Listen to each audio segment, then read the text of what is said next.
everybody. It is 9:59 in the Pacific Northwest, and we are waiting just 1 minute to get going. So I'm going to give you all, as our GOC peeps, a little heads up that if you're new to Totally-Tiffany, we have 3 big sales every year. We have National Scrapbook Day, we have Black Friday, and we have the Love to Organize sale, which happens on Friday, Valentine's Day, February 14th.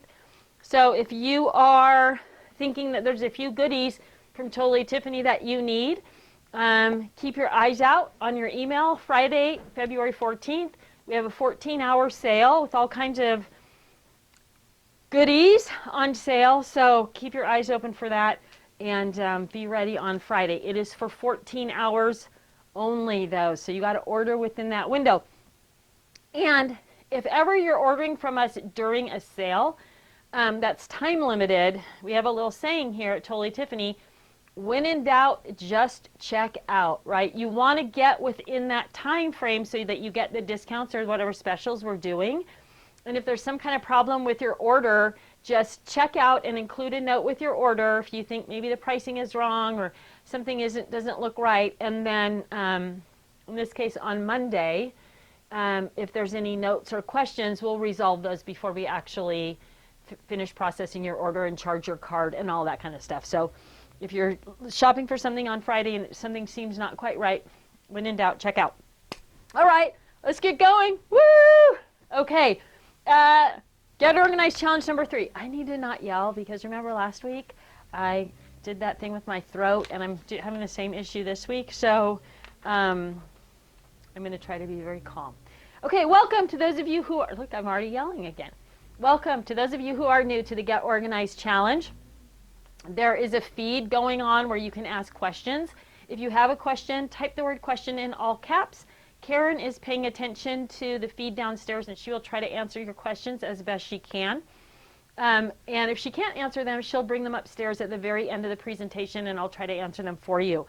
If we get to the very end and we haven't answered your question, it could be because you are somewhere where there is a time delay. So if you don't get your question answered, please feel free to post it up either on our Facebook page or email us with your question, and we'll get it answered for you. You definitely want to put up your progress post every week and tell us how you're doing with the challenge, because we do a drawing for everybody who posted a progress post. So we'll talk more about that at the end. If you haven't signed up for the Facebook group, even if you don't do Facebook, the Facebook group is super helpful, even if all you do is join the group and then read other people's posts and gather information that way. So even if you're just a lurker, I would strongly encourage you to become part of that group. There's a ton of information and resources that get exchanged in the Facebook group. If you signed up for the emails for Get Organized Challenge, you got an email probably yesterday saying don't forget about the challenge tomorrow. You'll get an email this afternoon with links and details about what we talked about today. If you're not getting those emails, please go to the Get Organized Challenge page on the website and re-sign up. We did change our email service late last year, and so if you're not getting them, you may have been lumped in with the old service and might not have transitioned over to the new service for some reason. We tried to move everybody over, but a few email addresses have dropped, didn't get picked up in that change. All right, so let's get busy. We're going to start this week with the winners. So we have 2 winners for Progress Post, and the first one is Mary Pat Randall. Congratulations, Mary Pat, who spent the week organizing her digital photos. She says, yes, the timing couldn't have been better as I received the dreaded message, you've run out of cloud space. I had 18,660 photos. My goodness, wow. Wow is right. So great job, Mary. Way to keep moving through on that. And our second winner is Linda McGarity. And she says, I've been adding to my family timeline and placing digital photos under new date system, year, month, date. Woo! What a great idea. Then I noticed my legacy software is set up like that too. Who knew? Amazing, right? You thought it was all my brilliant ideas, but they're just good ideas that are out there. So thanks for sharing, Linda McGarity, a winner number 2 in Progress Posts. And then we had some ugly photo winners. Angela McDaniel, who posted her mother-in-law's distorted face. We're not sure if her face is actually distorted. No, I'm just kidding. It was definitely a camera thing, but it is funny that it's your mother-in-law. What the heck? And then Denise Schultz Adler posted one creepy baby photo. So congratulations to both of you as the ugly photo winners. For those of you who have participated in the Get Organized Challenge more than once, this is your second or maybe third round through. If it is your first time, we hope to see you another time. I mean, we don't really hope that. What we hope is that you get everything done in these 8 weeks, but we also know that's not highly realistic. However, Karen did ask that going forward, when we do the ugly photo contest, we restrict the medical photos, because apparently there were a few photos that were not for the faint of heart. Or maybe we just need a disclaimer, right? Like when you watch something on TV and they say this is a graphic image, maybe we need that also. So I thought it was hysterical that we got medical photos this time. That's never happened before. But hey, if they're ugly, they're ugly. All right. There was a comment from a previous participant named Denise, who asked a couple of sessions ago. She said, I'm doing this, but there's no way I'm going to finish it. Do people do the challenge more than once? And I kind of already addressed that in my previous comments, but please know that you are always welcome to join us. And we love that you come back and redo the whole challenge, or even if you just need to pop in on the next challenge because you didn't finish photos and you need to get remotivated, or you didn't finish paper and you need to get remotivated. So sometimes it's helpful just to drop in for a class that you need a refresher on, but you're always welcome to join us for the whole session all over again. One of the great things about this hobby and the fact that we can use social media like Facebook is that we've sort of developed this huge friend group around the Get Organized Challenge, and sharing not only our scrapbooking and paper crafting challenges, but our successes as well. So please feel free to pop back in as often as you need or would like to. We love to have all of you back again. All right. So this week's challenge goal is to understand how to combine and conquer your embellishments for easy access. And that is key, combine and conquer.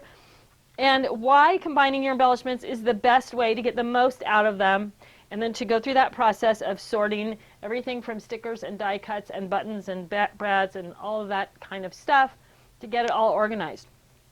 So what I want you to do is I want you to start thinking about your crafting supplies the way that you think about silverware, right? So that seems kind of weird, but if you think about silverware and your silverware drawer, the silverware drawer is a master of organization, right?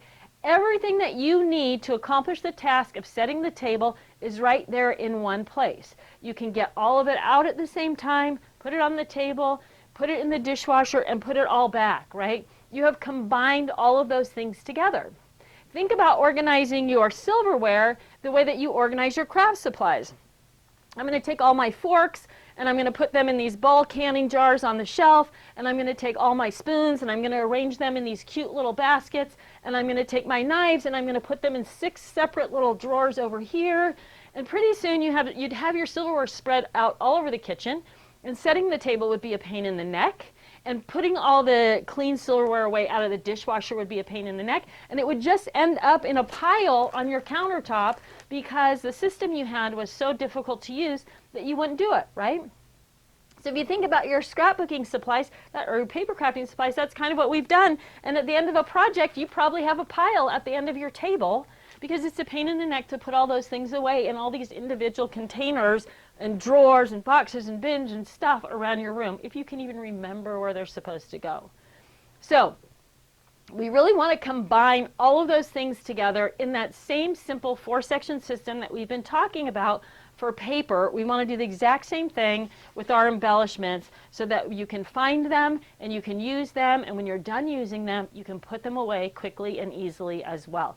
Same thing, I've mentioned this before, when you buy new things, new embellishments, you're going to know right away where they go. So for those of you who have bags stuffed under your work desk, or boxes from your last HSN craft day put into the closet because you're not sure where those things are going to go. This is going to answer all of those questions for you and make it really easy to put things away where they belong the first time. Super easy. Okay, so getting ready for this, you're going to use the 4-section system, which you already know about. Again, if you're new, you're going to want to watch the 4-section system video or read the blog post, or do both, whatever works for you, whatever kind of learner you are. You're going to gather the things together that you need to get things done, get things sorted in this challenge. And those things are going to include sorting templates, which we'll talk about, your themes and sentiments list. So I made some mini sorting templates. We saw these last time, and I would recommend that you make your sorting templates in 12 by 18, right? So imagine 18 by 12, and then this little 6, this would be a 6-inch column, so just a 12 by 18. I bought my paper, 12 by 18 paper pad at the dollar store in the kids' art department. That's going to help you to sort things out. How are you going to store those embellishments once they're sorted? Are you using a scrap rack? That's what I'm going to demonstrate in today. But you can also use things like Ziploc bags or individual boxes, right? So here's kind of the big Ziploc bag idea, 12 by 12 box. So all of the things together by that category are going to fit in whatever tool that you decide to use to organize in. Obviously, I have a distinct bias for the scrap rack, as that's kind of our flagship product line. But you can do, as I've said before, the 4-section system in any number of tools. What you want to make sure is that the tool you choose is actually going to fit the products you're using. So if you're a scrapbooker and you're working mostly in 12 by 12, you want to have something that's a little bigger than 12 by 12. Okay, you need to have a plan where things are going to go when they're all done. So if that's not into a scrap rack and you don't already have that set up, where are they going to go? You have to make a little bit more space in your organized only zone, so that as you organize these things, whatever tool you're using, they're going to pop into that space and be ready to stay organized. You're going to know exactly where to find them. So there's all kinds of challenges that you're going to come up to with embellishments, because embellishments come in all these cute little things like these jars, right? These jars are going to be difficult to store anywhere, and they're difficult to get to, and it's difficult to know what you've got in there, right? So this actual little set, which was adorable, I'm not debating cuteness at all because these are so cute. This one was filled with, again, brown and gold bling, and so I sorted out the brown and gold bling into 2 different sizes of Ziploc bags, and these both fit in my scrap rack pockets. So now I can easily incorporate the bling into my scrap rack, and these are round, and these are, I don't know what the size, what that's called. I'm going to call it a cat eye shape.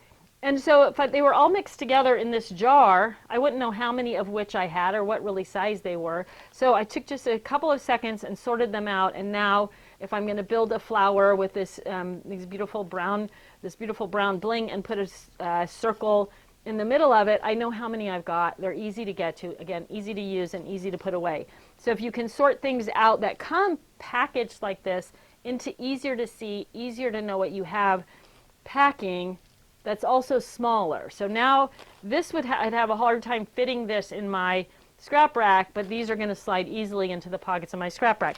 I'd have a hard time fitting this into this if I was using this as well, but if I was using these, I could easily add that to the bag as well. So whatever you're using, the odds are something like this is going to be easier to store than something like this. Then use this to make some other cute thing, right? There's tons of great crafty ideas for little jars on Pinterest. So use your cute little jars, and maybe when you're doing something crafty with those, you'll be able to use all the little goodies that are in them to make them cuter. So when things come in weird packaging, find a way to make that packaging fit.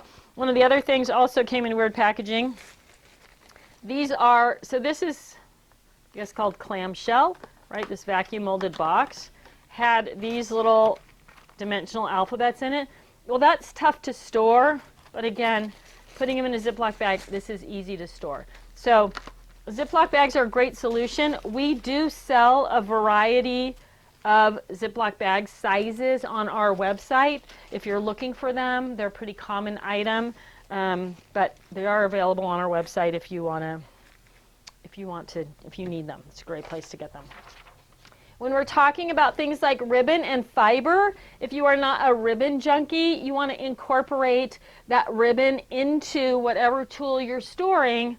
In this situation, I just took this little bit of Halloween ribbon, wrapped it around this card. If I had a couple more of them, I could wrap them all around this one little card, slide it into my scrap rack or put it into whatever tool, and then again, it's flat, it's visible, it's easy to use, can wind things on and off it, super simple. So I guess my point is, just kind of think through, okay, that thing might be too big or bulky to put in with the rest of my embellishments. How can I make it smaller without creating a bunch of work for yourself, right? The one thing I want you to keep in mind is that if you're a junkie for a particular thing, in this case ribbon, this might not be the good solution for you, because as I'm always saying, I don't want you to reinvent the wheel. I don't want you to spend tons of time changing things from one thing to another thing. So if you're a ribbon junkie and you have hundreds of rolls of ribbon instead of just a couple of specialty ribbons, then I want you to organize your ribbon in the 4-section system in your ribbon organizers, right? So if you have lots of ribbon, you might just have a whole ribbon organizer that is holiday ribbon, organized Valentine's Day, St. Patrick's Day, Thanksgiving, Christmas. Same thing, same 4-section system you're going to follow along in. And then when you're working on a project and you say, oh, I'm working on Halloween, I wonder what I have for Halloween ribbon, you can go right to your ribbon storage and pull that holiday ribbon off the shelf and look at it, right? So depending on how much of a junkie you are for particular things, you don't want to spend. Leanne, can you look right over here on the back side of this shelf? There's a big, like in the ribbon section, I think it's on the floor, there's an Edna bag full of ribbon. Yeah, that one. Perfect. So if you're a ribbon junkie, right, so this is all Valentine's ribbon right here. There's a whole bunch of it. There's a couple of Easter ribbons also, but I don't want to unwind all those rolls of Valentine ribbon. I've got this spring holiday ribbon pack right here. The Edna bag works as a dispenser, so if I need some ribbon, I can pull it out. I can just label it on the end though, put it on my shelf, spring ribbon, pull it off and see all of them. So I don't necessarily have to rewrap all of them onto something like this and put it in my scrap rack. I just have to put it in the holiday order or rainbow order or themes order. Not a lot of themed ribbon out there, and then put it on the shelf so that I can get to it, right? So keep that in mind. I don't want you to spend all your time taking things apart and putting them back together, but I do want you to have an efficient way to get to it when you need it and to remember that you have it. Okay, so what are we going to do? We are going to create our sorting templates, and that's going to follow along with your themes and sentiments list and the 4-section system. So you're going to have a sorting template for alphabets and numbers. You're going to have sorting templates for each of your main categories. So this is B, and I have beach and baby and birthday all on there, right? So I just followed the examples that I had in my themes and sentiments list. T for travel. So I have a lot of travel stuff. So even though I might have more than one category for T, I know I'm going to need a separate sorter for travel because I have a ton of it. Then I'm going to get into holidays and seasons. So winter, spring, summer, fall. Remember, I just have a small sample of these here for the demo. You're going to actually have one for each season, or again, depending, back to school, Halloween, Thanksgiving. If you're huge for Halloween, you know you're going to have a fall and Halloween sorting template, so you can get those things kind of sorted out right away rather than kind of mixing them in the process. Winter, and then you're going to go into colors, right? So your sorting templates are going to be the first thing that you need to do to get started with organizing that. You're going to create those. And then you're going to spread those sorting templates out. And when I did this the first time, you know my story if you've done this before, my living room and dining room ran together, and I pushed all the furniture back against the wall, and I literally dropped my sorting guides on the floor. And and spent 3 days carrying, things, boxes of things, and sorting them out on the floor. This works great if you have 3 days in a home all to yourself. No dogs, no cats, no kids, no significant other, nobody that's going to disturb you, because you are going to make this huge mess on the floor that you then are going to go through and tidy up. What I want you to keep in mind before you get started on this is, if you make this huge mess and you don't have enough time to put it away the right way, then what's going to happen is you're going to make a second big mess, and your brain is going to shut down and say, that didn't work. I sorted it all out, but then I got busy and then I had to pile it all up, and now it's just in a big pile in the corner. So it's better to work in small chunks than it is to try and do everything at once if you're not 100% certain that you're going to have the time to get from start to finish, right? So that's my first caution to you. So start smaller, maybe just on your dining room table, and take your sorting templates and spread them out, right, in that order. And then you can start with a box, a bin, a drawer, or tote, and sort those items. So I've got alphabets and numbers, I've got green and yellow, or green and blue, I've got green and blue and brown, green, blue. So I'm just going to sort these onto the sorting template that they go with, right? Red. I don't have all my color templates out here. I'm going to go red and pink, blue and green. So now, as I'm working through whatever it is, and you can see it doesn't matter, tags, buttons, cute and fancy clips, but they're all blue and green. They're generic, right? They're not anything specific, so they're going into colors. Red flowers, more alphabets, brown and metallic. One of the questions that popped up over the last couple of weeks, especially with the YouTube videos, was about the rainbow and remembering the rainbow. So Roy G. Biv is a great name to remember the rainbow: red, orange, yellow, green, blue, indigo, violet. So if you want to remember the order of the rainbow, just remember Roy G. Biv, and that'll give you the basic sorting. And then for our purposes, we also have black and white, what I call tans and neutral metallic. So you're going to want to add those to your rainbow as you're sorting things as well. So these are going to go in tans and neutral because they're brown. So once I get my box, bin, drawer, or tote sorted out, it doesn't, I'm going to finish sorting. It doesn't matter that I have lots and lots of other stuff: winter, winter, Christmas, travel, travel, travel, travel, travel. It doesn't matter that I have 6 more boxes or bins or drawers or tote. I've got this much stuff sorted out, and now I'm going to put it away. So now I'm going to start that category regardless of what it is. So when you look at all the things I have laid out here, I've only got one thing, multiples of them, but one thing in my red category. I'm still going to start red. I'm not going to set that aside and wait for more red things. Please don't do that. Start your categories regardless, even if you just have one thing. So in my case, I'm putting everything in my scrap rack. I'm going to try and get this in the camera without.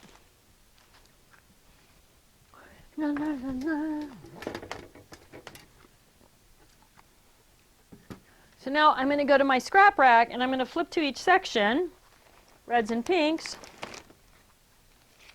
and I'm going to find a pocket that's going to fit whatever it is. So in this case, it's these big flowers, and I'm just going to pop them into the pocket.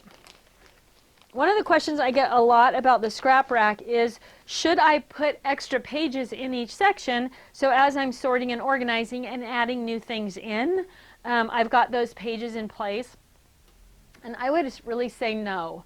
I would really recommend that you keep your scrap rack, your extra scrap rack pages. I have all of mine on a spinder, and they're just tagged, super singles, double extra long, whatever. So they're all on a spinder, 3-ring section, because they're very slippery. And then I'm going to have that with me as well. And I go, okay, so this is a 5x7 page. It's called the Fantastic 5. And so then I would say, oh, I need a pocket that big. And I would flip to my extra pages, pull that out, and then add it into my scrap rack, right? The other thing I'm going to caution you against is trying to add pages into your scrap rack while your spinders are on the base. Because when you pop this open, everything is going to slide off. So take that extra minute, take your bone folder, or whatever tool it is that you're using, slide that between the Velcro on the vase and the Velcro on the back of your spinder, pop it off, lay it flat, and add your pages. You'll be so glad that you did. There's a temptation to just kind of hold everything back and slide it on there. And it might work okay in this demo unit because it's very lightly loaded, but in your real scrap rack, the pages are going to slide off. You're going to be unhappy about that. So now I'm going to just move on to that next category, winter. And again, I'm going to look through my winter section and say, oh, do I have empty pockets that these will fit in? I sure do. And I'm just going to be able to slide those in to those empty pocket spaces. So it's pretty fast and easy to actually put them away. Now, if you're just getting started with a scrap rack, then it's going to be even easier because you will be starting with your pages from scratch, right? So you'll just be constantly adding the new pages. But it becomes very simple. Now, this would be the same thing if you were using big Ziploc bags or file folders or the 12 by 12 boxes. If you have travel things, you're going to go to that box or that bag and you're just going to add those travel things right in to that box or bag or whatever tool that you're using. Now, if you are using something other than a scrap rack, I'm going to recommend that you take your smaller things and put them in front of your bigger things. I guess you're going to do that on a scrap rack as well. But if they were in a Ziploc bag or in that box, you want to see as much of everything as you can. So put the smaller things in front so that you have an idea of the things that are in the back as well. So you can see in this is my travel section. So within travel, I've used just sticky notes to label separate things. So this whole section is travel.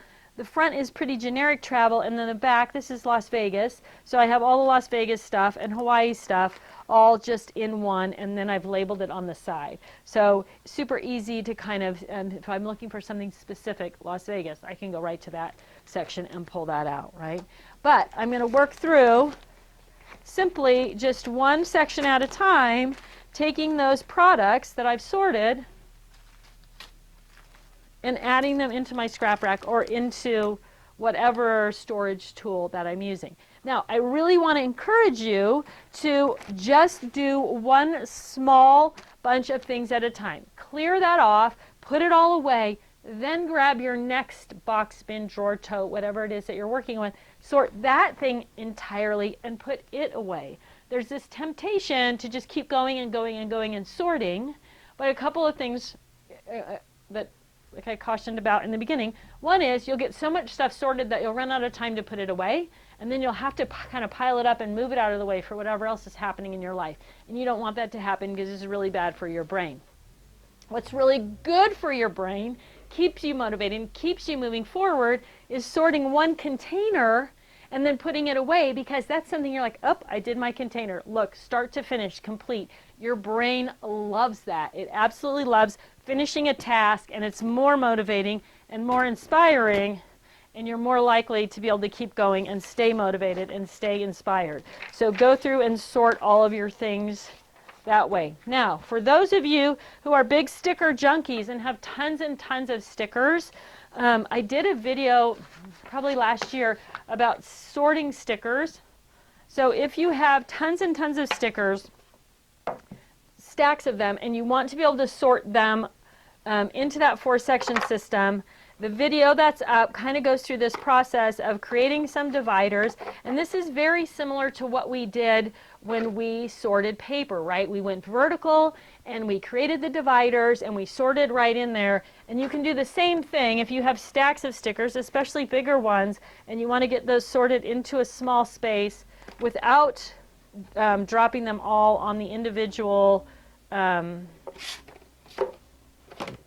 sorting piles. So you could do the same thing here, Disney, where I'm doing this backwards, so just to kind of give you the example. But now I can sort this whole S Sports. I can sort this whole pile into this small box, and then I can take it from the small box and put them into whatever category, and it keeps everything small and contained in one place. So just like we did when we sorted paper, where we kept everything small and contained, if you have a ton of flat things like stickers and you want to be able to do them that way, you can do them vertically in a box like this as well. Obviously, it's going to be very difficult to sort dimensional things like this or these vertically into the box, so I really encourage you to use that sorting template. But if you're doing a lot of flat stuff, you can go vertical with it just like we did with paper, and it'll keep everything streamlined and contained. All right, moving right along. Okay, I think we're ready. So your goal for this week is to, if you haven't read or watched or learned about the 4-section system, you're definitely going to want to do that to get started. You're going to want to have make your sorting templates and get your themes and sentiments list together. So those are all things, if you're just jumping in now, that we did in the first couple of classes. So your goal this week is to sort one container at a time, remember, and then put everything away. Whatever tool you're going to use to do that is fine, but you want to go from start to finish in small groups if you can, and that's going to keep everything organized and ready to go. All right, I talked about why we're doing one container at a time. You don't want to get overwhelmed or frustrated or halfway through and have to put it away. It's really, really important. The other thing that's really, really important is that you actually get your reward for what you've accomplished at the end of the week. So that's one of the things on the challenge checklist, is to take advantage of your reward. Your brain, don't underestimate how important it is to keep your brain like fired up and inspired. And when you actually get that reward, it doesn't matter how small it is or how big it is. It's the actual process of getting it, of receiving something that you've worked for, that keeps your brain on fire. So please don't skip out on that part of the process. All right, one question from Cindy. Regards to the embellishments and putting them in small Ziplocs and putting them into the scrap rack, how do I prevent the infamous sagging?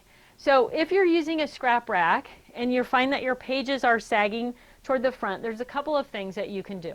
The first thing to do is make sure that you have dividers in that, because dividers provide page stability.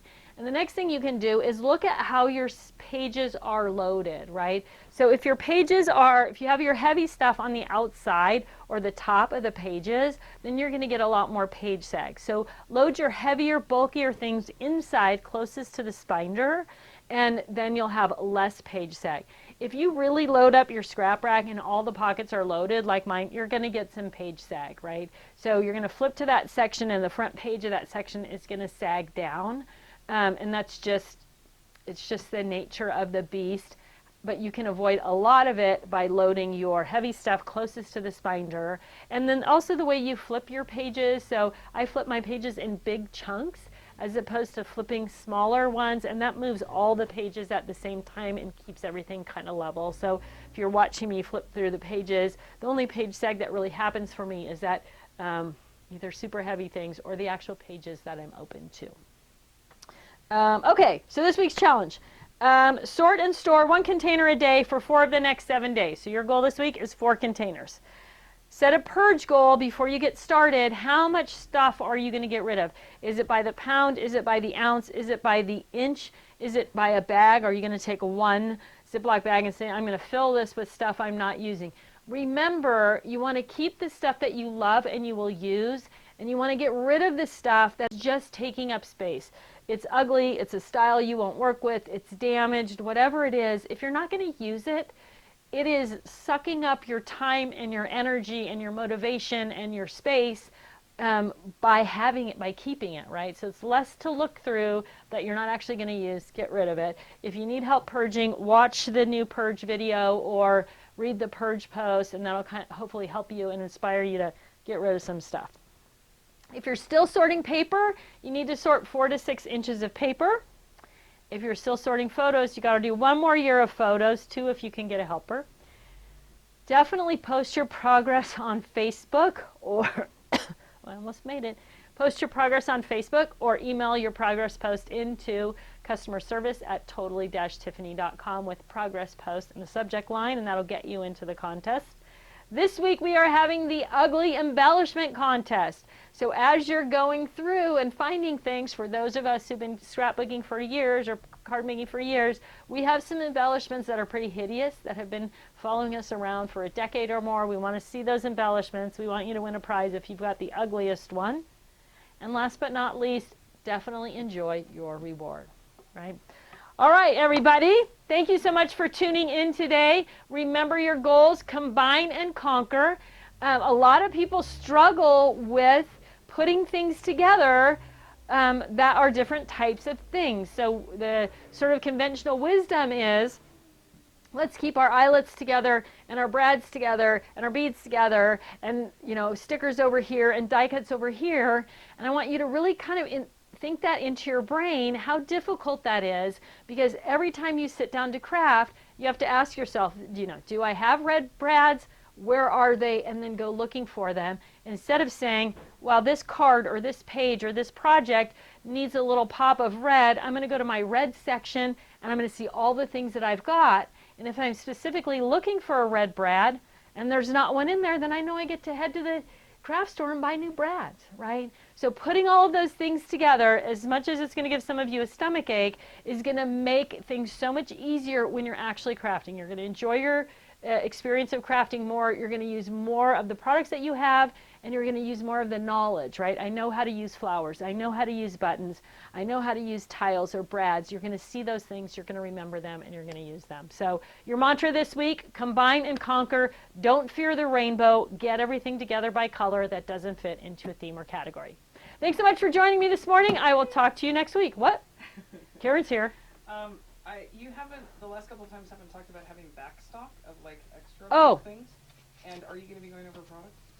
I don't have a product demo set up. Okay. All right. Woo. Look, I'm in trouble, right? I know, huh? Oh, okay, I will talk a little bit about product though, because Karen brought it up. But one of the things that she's asking about is backstock. And backstock traditionally only happens with color items, right? You're not probably going to buy 500 sheets of Christmas paper, but you might have 500 sheets of red paper. You're probably not going to buy a big jar of, well, I don't even know if they exist, you know, Christmas glitter, but you might have a big jar of red glitter, right? So if you are somebody who has a bunch, bling is a great example, right? You buy these great big bags of bling at Michael's. They're very inexpensive, or whatever big box store. They're very inexpensive, but you don't need 3 pounds of bling in your scrap rack or in your, you know, storage box or whatever. So for those items that you have a lot of backstock on, create a backstock area that is also by color. So if you have a bunch of red paper and a bunch of red glitter and a bunch of red bling, you're just going to put what you need into your scrap rack or whatever storage tool you're using, and then put the rest in that red area, that red backstock area. Now when you run out of red glitter, you have your red section, you can go to your red backstock area and go, okay, I'm going to refill my glitter bag, right? 1 Ziploc bag of glitter will glitter the entire planet, so you don't need 3 ounces of glitter. So you refill your red glitter bag, and at the same time you can look and say, oh, I'm almost out of red bling, I'm going to refill my red bling while I'm here, I'm going to add more red paper. So not only can you restock the thing that you're out of, but it gives you an opportunity to check the stock on all the things in that color group or whatever it is at one time and refill everything at one time from one place. So it makes it super easy to keep enough of what you need in your scrap rack or in your box or whatever tool you're using, but also refill all of them as you need them. Karen also said, are you going to talk about product?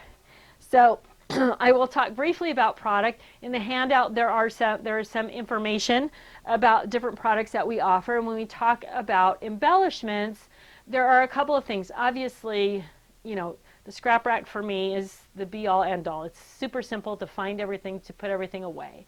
So the scrap rack is going to accommodate almost any kind of embellishment that you might have. And when you pair it with a Ziploc bag, that's going to solve almost any, you know, any other problems outside of that. But there are other tools that we have that you can use. So one of the things people love is our embellishment storage page. So this page comes in packs of 3. It's a heavier plastic construction, 12 pockets on the front, 12 pockets on the back. It comes with, you get 3 per pack, so then that's 72 pockets.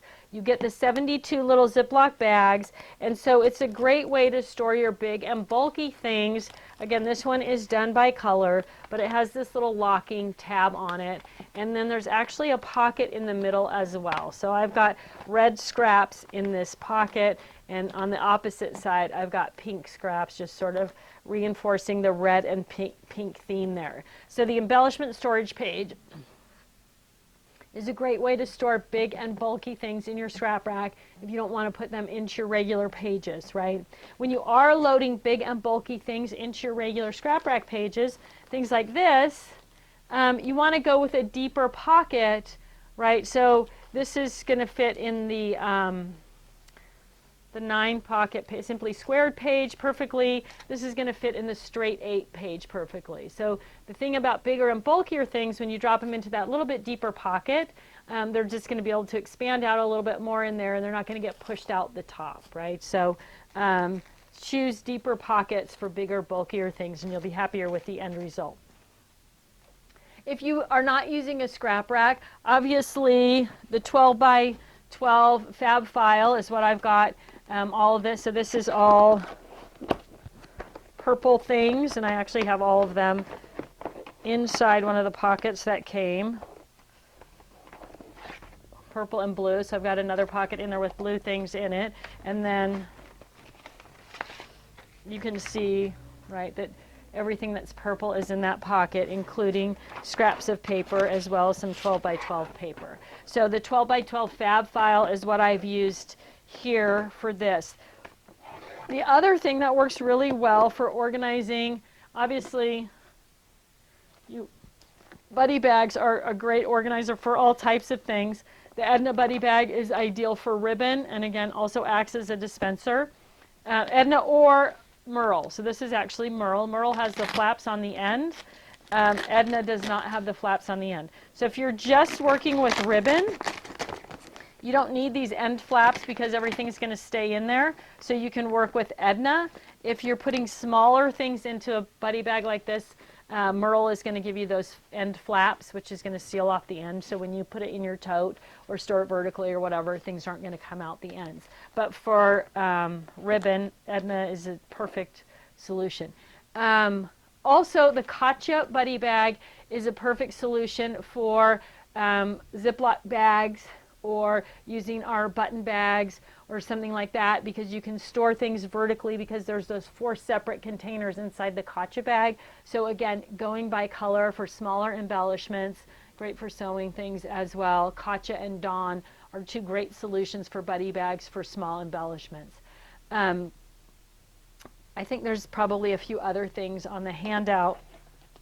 I don't know if I have them on my printout here, that are product driven in terms of embellishment. So it just kind of depends on the type and size of embellishment you have. Some of you prefer to use, rather than keeping all of your embellishments on your scrap rack, using our 12 by 12 craft binder, which also works great, and then organizing each embellishment in a notebook by color. There's some examples of that on the website as well. So if your scrap rack is too full with themes and you need to separate out your colors or your themes, personally, I would go with colors on the scrap rack because you are always using color. And if you need more room on your scrap rack, pull your Christmas theme off, throw that in a notebook, put it on the shelf. Matter of fact, Leanne, could you grab one of the notebooks that's on this side, just an empty one, so people who don't know what I'm talking about, I can show that. So if you do need to thin out your scrap rack, but you don't have room to add a second base, then the solution for you might be to use one of our Spinder binder covers. If you already have, the Spinders. So this is the Spinder binder cover, and you're just going to pull a Spinder off your scrap rack and put it into the binder, and then you can put the binder on the shelf. So Christmas, for example, you're not using Christmas all the time. It's very specific when you're going to use it. When you're ready to use Christmas, pull the cover off the shelf, take the Spinder out, put it on your scrap rack, take your sports section, throw it in the cover and put that on the shelf so that what you're using in the moment is right out in front of you, easy to flip back and forth on your scrap rack. But what you're not using is off your base. So I would strongly recommend keeping rainbow on your scrap rack all the time because that's what you're using the most. And then if you need to thin it out or you don't have room for another base, go with the Spinder binder. Or if you need another Spinder, these come two ways. 12 by 12 craft binder has a 3-ring section in it. Spinder binder cover does not. So both of them are on the binder page in the scrap rack section of the website. Okay, I think that's it. Again, if you have questions, customer service at totally-tiffany.com, or you can post on the Facebook page. One of the nice things about the Facebook page, there's a lot of people there with a lot of knowledge who can usually answer a question for you really quickly. So don't be afraid. A lot of times you'll ask a question on the Facebook page and somebody will just go and grab a link off the website and put it on there, so it's real easy to find what you need, whether it's a blog post or product information or whatever. All right, everybody, thanks so much. Now, if you are not following us on social media, Instagram or YouTube, I would really encourage you to, whatever your Pinterest, whichever your preferences are, to follow us on those social media sites as well, because we occasionally do special coupons or special deals that we only promote on social media, so you don't want to miss out on that. All right, thanks so much. I will see you next week. Get a lot of work done.